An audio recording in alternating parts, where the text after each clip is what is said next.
There he is.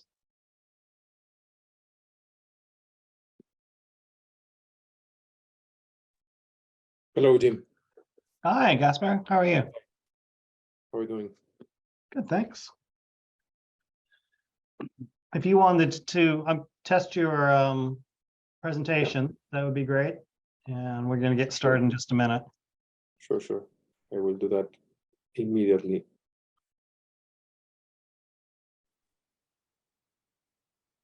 We are already live and recording, so just letting you know.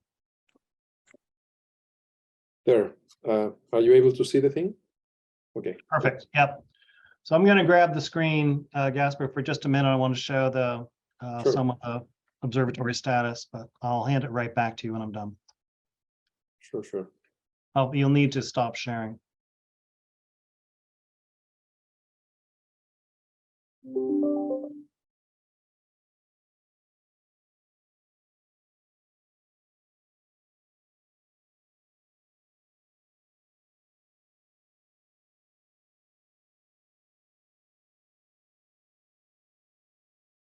Okay.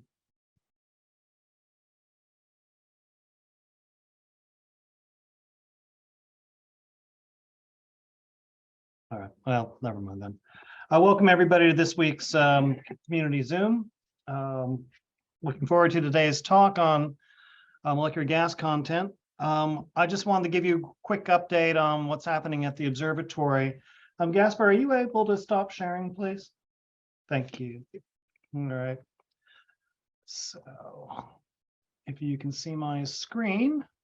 So I just wanted to show you what's happening now with the observatory. We were looking at the foundation at one spot of the track and noticed that there was some degraded concrete. And this is a photograph of where we wound up. It turns out that the area of degraded concrete was larger than we had thought. And so we had to chip away all that old bad concrete. And so here are some images of that.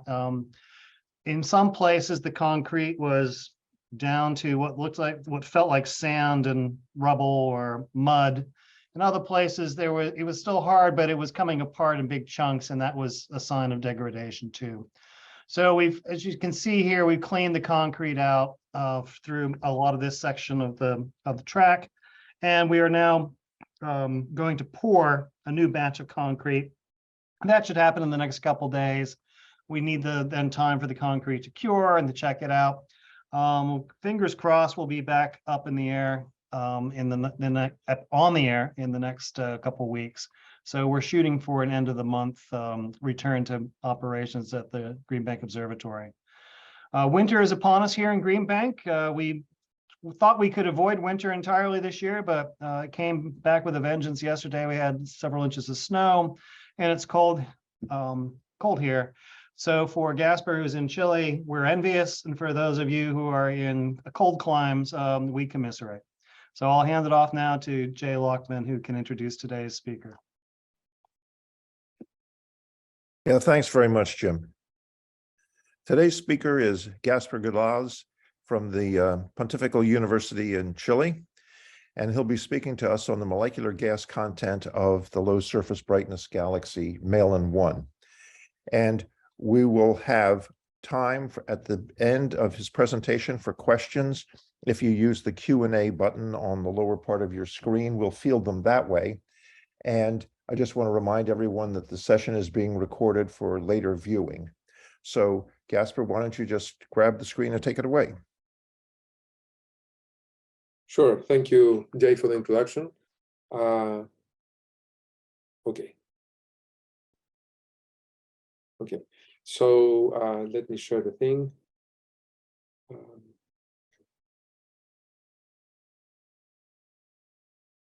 Okay. Take some time. Okay, so thank you very much again for the invitation. I will talk about some observations we published recently with other people, including people from GBT, Dave Fryer, about the molecular gas content on Malin 1, which is probably many of you know this galaxy is a very iconic galaxy, a low surface brightness, big spiral, perhaps the largest spiral, in fact, the largest spiral in the universe so far. And it turns that it's a LSB galaxy. And so we observed this galaxy with the GBT, the 100-meter Baird telescope, using Argus, which is also a very well-known for you detector. It's a very, very interesting detector because you have the opportunity to do some imaging and spectroimaging of objects, which is usually done with, for example, ALMA or other interferometers. So here you can do the thing in an easy and a cheaper way, I think. Okay, so this project started, in fact, many years ago, the observations. We tried to do this with ALMA at the beginning, and then we got time in ALMA, in fact. But given a very terrible winter that happened, I guess, 3 years ago, winter in the Bolivian winter, right, in February, we lost the observing time, and then we have to apply again, and then the proposal was rejected, and etc. It was not easy at all. And in between, we applied for GBT, given that, in fact, Malin 1 is an object more easily seen in the Northern Hemisphere. So we got time here, and then we are going to present this field today. So an outline of the talk. Well, first, people that participate in this campaign, a brief introduction about what is this special object, okay, and what are in fact in general low solar brightness galaxies. Some properties of these objects, the quest for molecular gas, in particular in LSBs, okay, Malin 1 as an extreme case, an interesting case. We are going to talk, of course, about these new observations. We are already published in APG letters. Some explanation from theory about why we are not detecting, in fact, why we are not detecting molecular gas again this time, very similar to other observations in the past, and some conclusions for the future. Okay, some people working on this. First, Dave Fryer, as one very important member in this project, because he has the necessary experience with, in particular, with the detector, Argus, and also experience with the management of the GBT. Then Chris Hogg was a professor at Notre Dame University. He was here for 1 year at Católica for a sabbatical leave. And then we had the idea at that time, that was, if I'm not forgetting the dates, that was around 2017, so pre-pandemia. And with Chris, then we have this proposal. Then we met David and in the observatory, and then I invite him to work in this project. He was very enthusiastic and very useful help for the project. Then Matthias Blania, postdoc at Católica, Thomas Pusia, another professor here, Evelyn Johnston, now professor at the University of Diego Portales. At that time, he was postdoc here, and then she entered as a professor, I mean, assistant professor at the University of Diego Portales. Catherine Jauhimi, Santiago Hill, students at Católica, Marcelo Mora, another postdoc, who is now support astronomer at Las Campanas. So this is not very big team, but very enthusiastic people from different nature. So what are these LSB galaxies in a nutshell?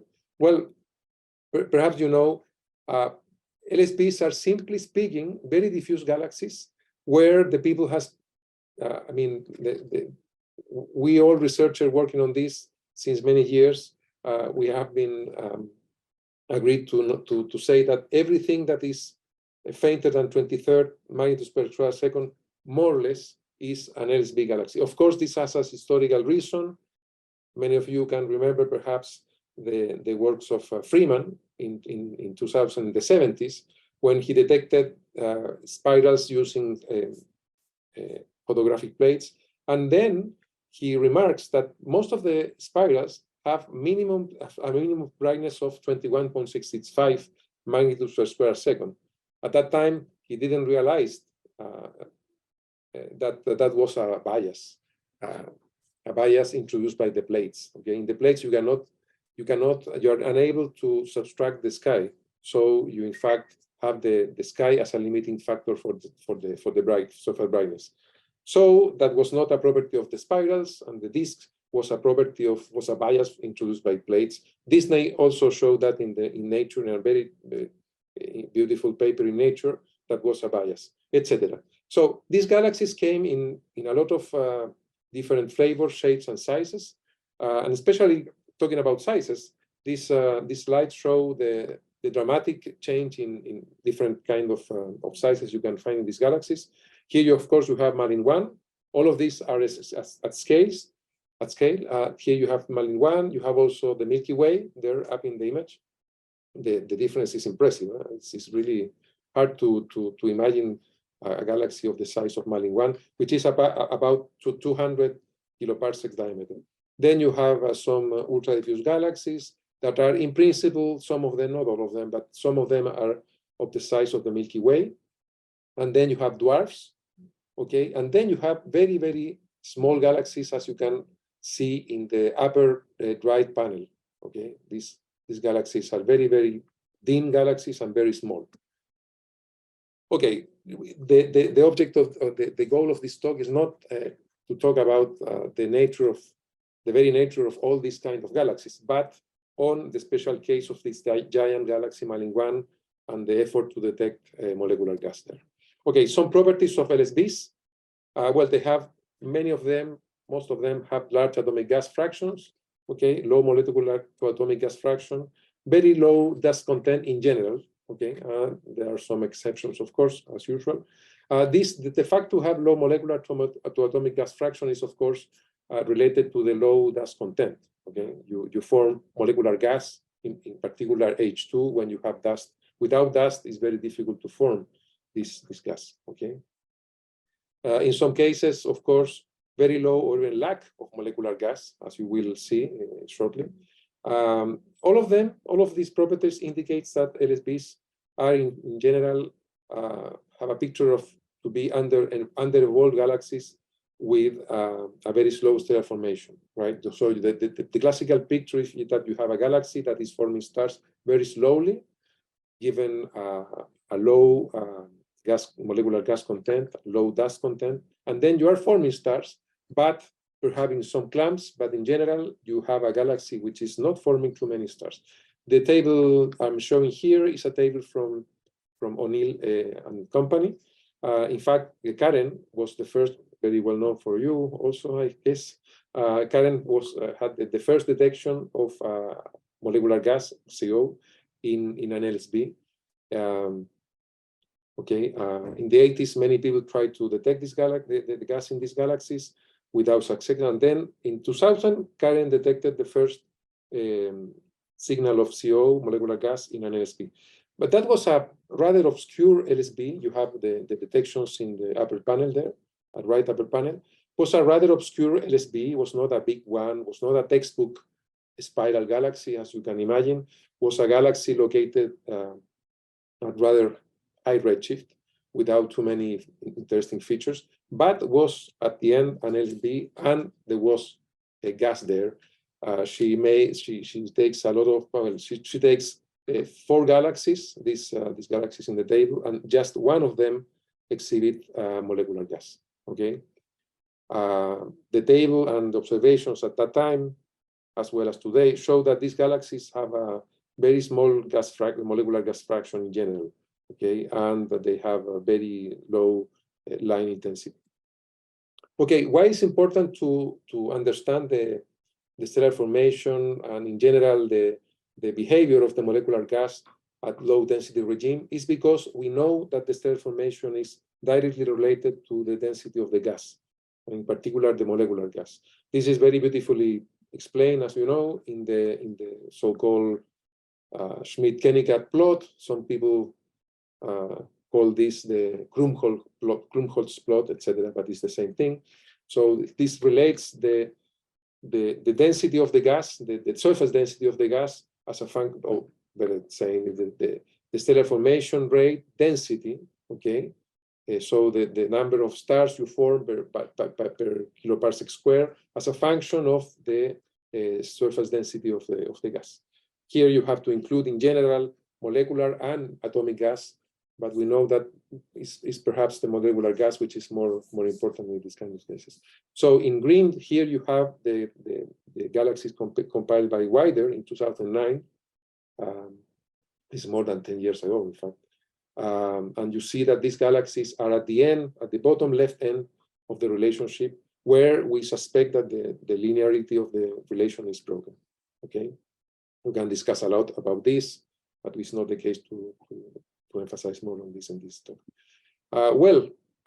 There is in fact a slim amount of molecular gas in these galaxies, and so for the observers, it's a challenge to detect and to understand as much as possible the molecular gas in these diffuse galaxies. Okay, there have been many people working on different LSBs after the work of O'Neill in 2000, the pioneer work of her. Many people is trying to detect molecular gas in big spirals in particular. There have been, of course, detections. Some people are success, others not. And as you can see here in this table, again, the norm is that the gas density is very low. The molecular gas fraction is also very low. And so that's the rule. And why? Okay, why is this the case? Okay, of course, this puts also some challenges from the observational point of view. You need time. You need to combine time allocation committees. That this is important. So it's not easy. It's not an easy talk, an easy task. Sorry. Okay, here you have another table, by the way, for O'Neill et al. In 2004. Okay, so after O'Neill, in fact, there have been some people trying to improve this field. Brain was one of them, trying, in fact, to detect molecular gas in this very galaxy Malin 1, without success again. Matthews, 2001, O'Neill, 2004, Musumi Das, who make a very interesting work in 2006 and 2010. Then myself with other people in 2008 tried also to detect molecular gas in spirals, not very low surface brightness spirals, but some of them with interesting properties of diffuse gas, and also Tian Wen Cao in 2017. But one thing that one can remark is that the peak of this research exploded a little bit between 2000 and 2005, okay? And then, I don't know what happened, but people start to shift of the field and decide, okay? I guess that perhaps because it's not easy to have time in this kind of research. The telescopes mostly used were BIMA, IRAM, okay, and in one case, APEX. In my case, in 2008, we used APEX. Okay, well, these are the work of Cao, Chinese group, in 2017, trying to detect, again, CO in LSBs without success, okay?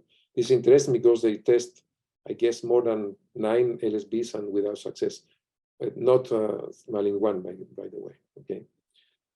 Okay, so let's enter into this galaxy, which is the subject of this talk. Malin 1 is indeed a very, very extreme case. As I mentioned before, it's a very huge spiral galaxy, almost face on, okay?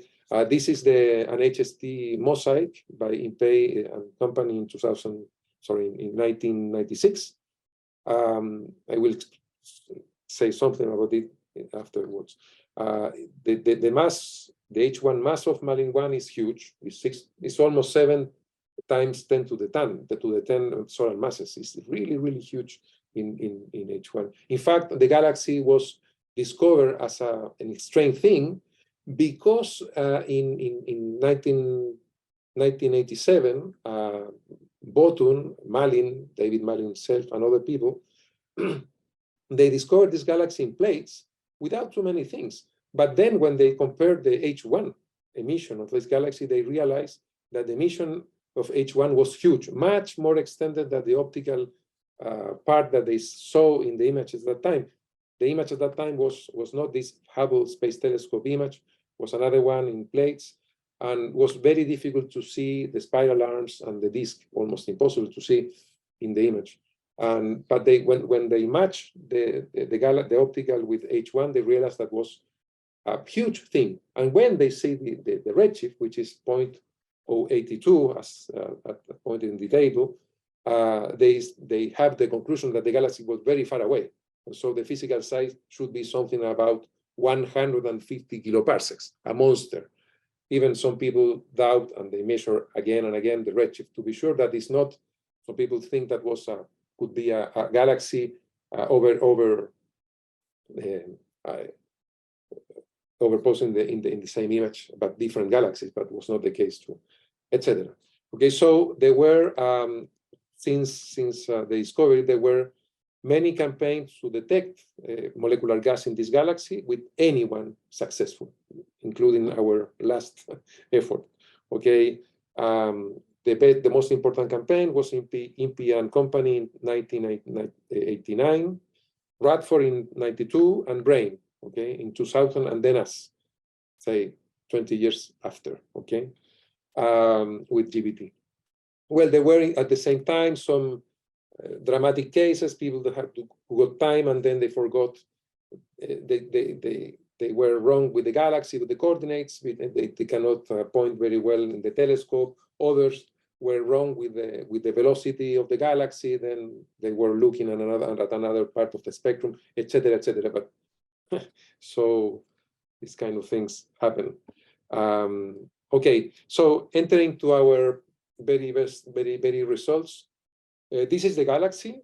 This galaxy in the left part is an optical galaxy we obtained in 2015, where we show, in fact, we show for the first time in a clear way the spiral structure of this galaxy, and we conclude that well, it's not that we will conclude. You see that in face value that the spiral arms were very huge spiral arms. Some of them 1/3 of the size of the Milky Way. Superimposed, you see the mosaic of Argus, okay, the 16 horns of Argus. And at the right figure, you see the picture of the image from Brain et al. 2000, okay, where you see the pointed places with IRAM, the 30 meters, to try to detect CO.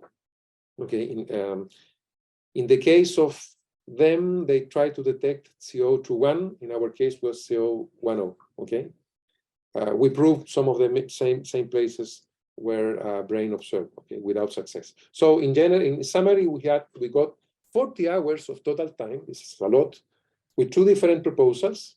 Okay, that means that translates into 17 hours on source, which is a lot too. The resolution was about 7 arcsecond spatial resolution. That got a mean image of about 1.5 per 1.5 arc minutes of field of view. We have 6 observing runs with and observing with the node and shaft and ND technique, okay, the node technique, and also the on-off technique to be sure that we were not including emission from the galaxy in one of the nodal and shaft techniques before. Any one of these techniques gives any signal up to a noise level of 0.2 millikelvin. Okay.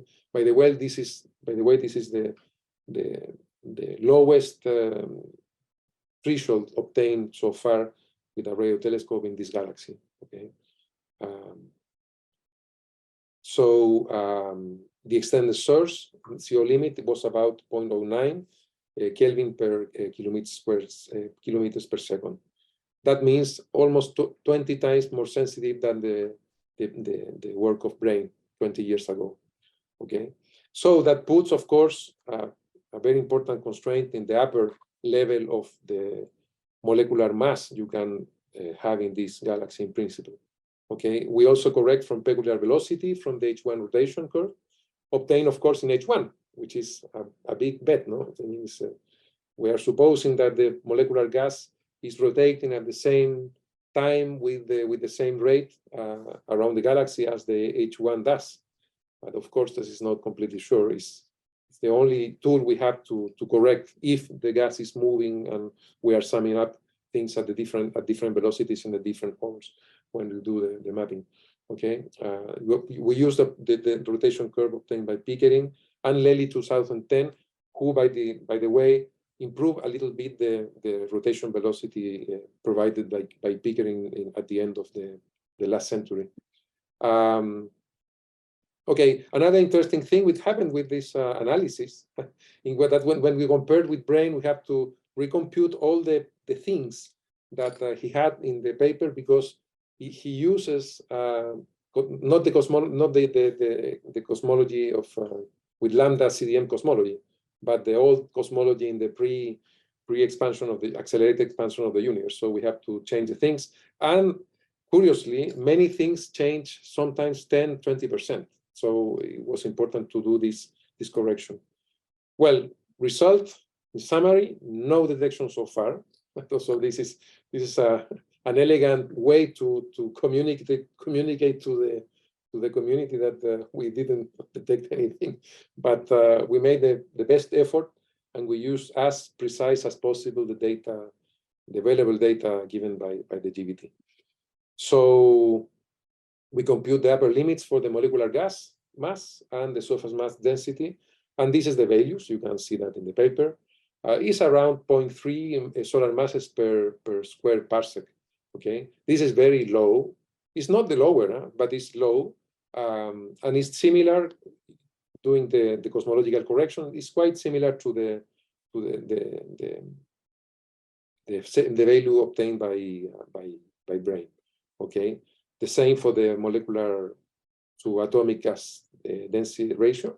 Okay, so these are low values, of course, there's no doubt of that, but remains the task to detect the gas. Okay, these are some of the analyses that were made mainly by Dave Fryer and corrected by us in some terms with the rotation curve, and we have no detection.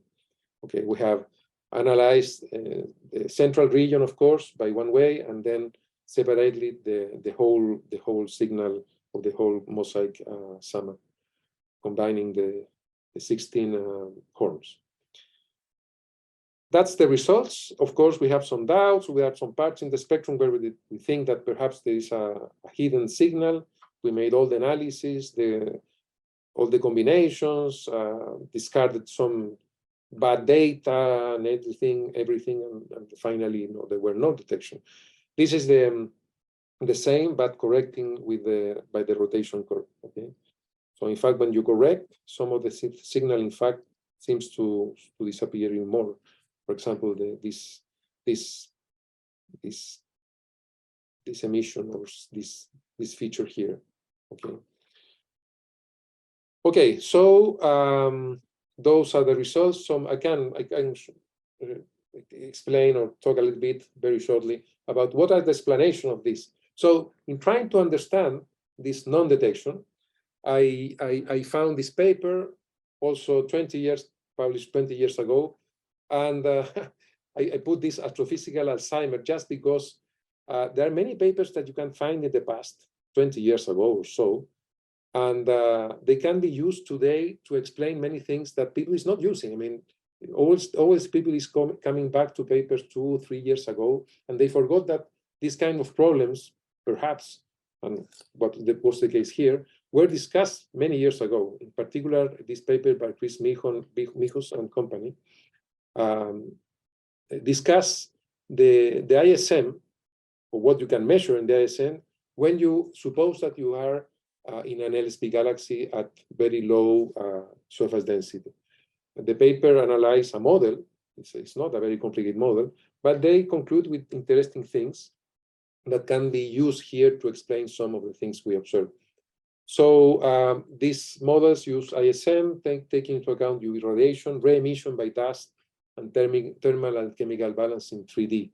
It's not, it's a sphere, basically, okay, and a disk. So I will not enter into the details of the paper, but one of the conclusions, this is at when you have an ISM at high temperature, okay, due to, and you have low dust content, in general, you have an ISM that is quite transparent. Then the shielding, usually supposed by a dense interstellar medium, disappears. So the UV radiation can reach much farther away than in an ISM that is more denser. Okay, so this is an hypothesis that has been supported more than 20 years ago, and the people seems to forget these results. Okay, and then the model can show you that in fact, when you are going at lower fainter surface brightness, the molecular gas, okay, the fraction of the molecular gas increases at some point, but in the disk it tends to disappear. The same thing for the metallicity. Okay, if you fix the metallicity and you vary the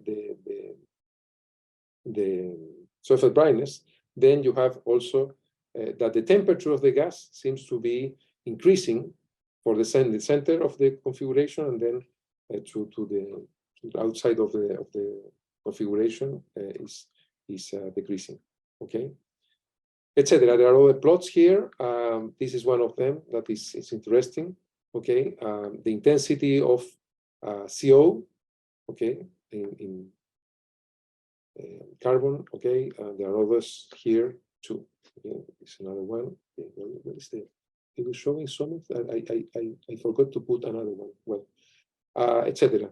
So the conclusion here is that perhaps in this kind of galaxies, the emission is, I mean, the emission is in CO is just constrained to clamps. Okay, but in general, the interstellar medium at large scale is quite transparent and then quite hot.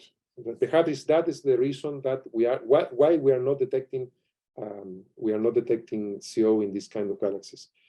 I'm not showing here, but we have data from MUSE and the VLT, and we do have some emission H alpha in some spots in the galaxy in the disk that pretty much are consistent with the parts in the galaxy where you see some kind of clamps. Okay, for example, here in this part and this part, we do have H alpha emission.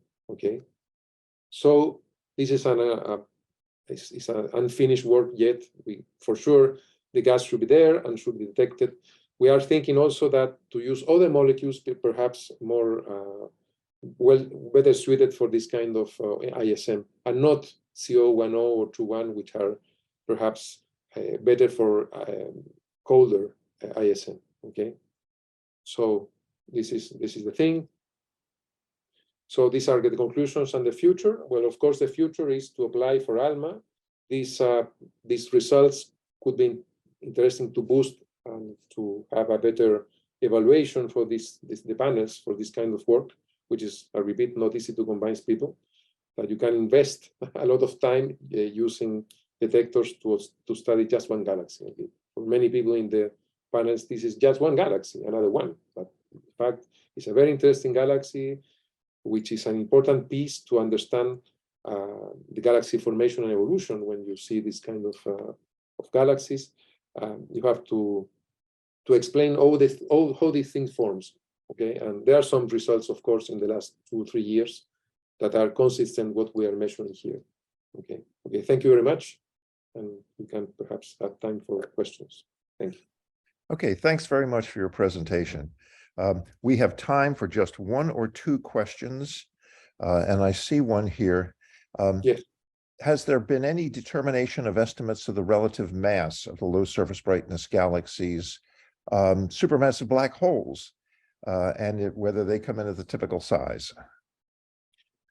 Thank you. Very interesting question. I don't know who is AC, but anyway. Yes, there has been some. I know that some people is working on this. In my case, yes, I have some students working on galaxies from the DECAM survey, okay, the Dark Energy Survey, and we have selected some galaxies with that which are have lots of brightness properties. This survey is detecting a lot of LSB galaxies. Some of them don't have redshift, so we have to go for the redshift. But also you have there the properties and are matched with galaxies having AGN. Okay, and in those cases, is possible to measure the black hole activity, and then you can infer masses.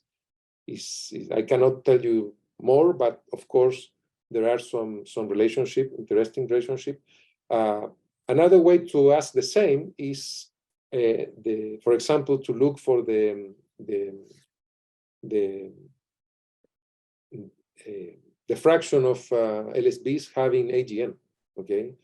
And there are people saying that, in fact, are less LSBs with AGN than normal high surface brightness galaxies.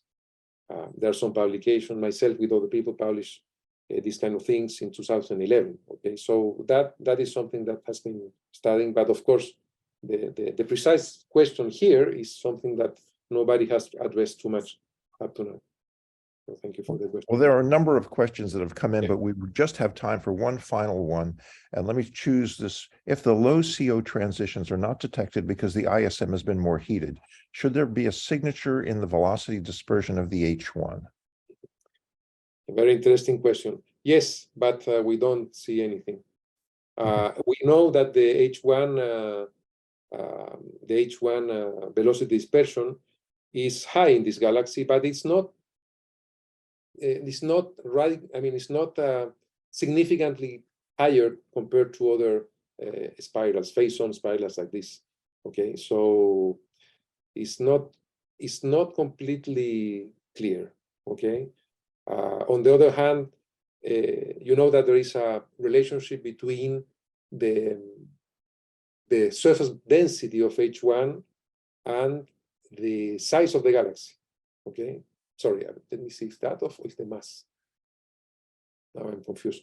But and so that we can have some lights from that too. Okay, so yeah, something to do. Well, there are more questions, but I'm afraid we're running out of time. And so you'll have to answer those offline. Let me remind everyone once again that this session has been recorded for later viewing. And if you go to the greenbankobservatory.org website and look under science, you'll be able to link to it probably later today. Let me thank Dr. Galaz again for a most interesting presentation and remind everyone that we will reconvene here in 2 weeks to hear a talk on the radar observations of the impact of the on the asteroid Dimorphos and its change of orbit. We look forward to seeing you then. Goodbye. Thank you very much to all of you. Thank you. Thank you, Gaspar. Good to see you, David. Yeah. Greetings from here. Bye.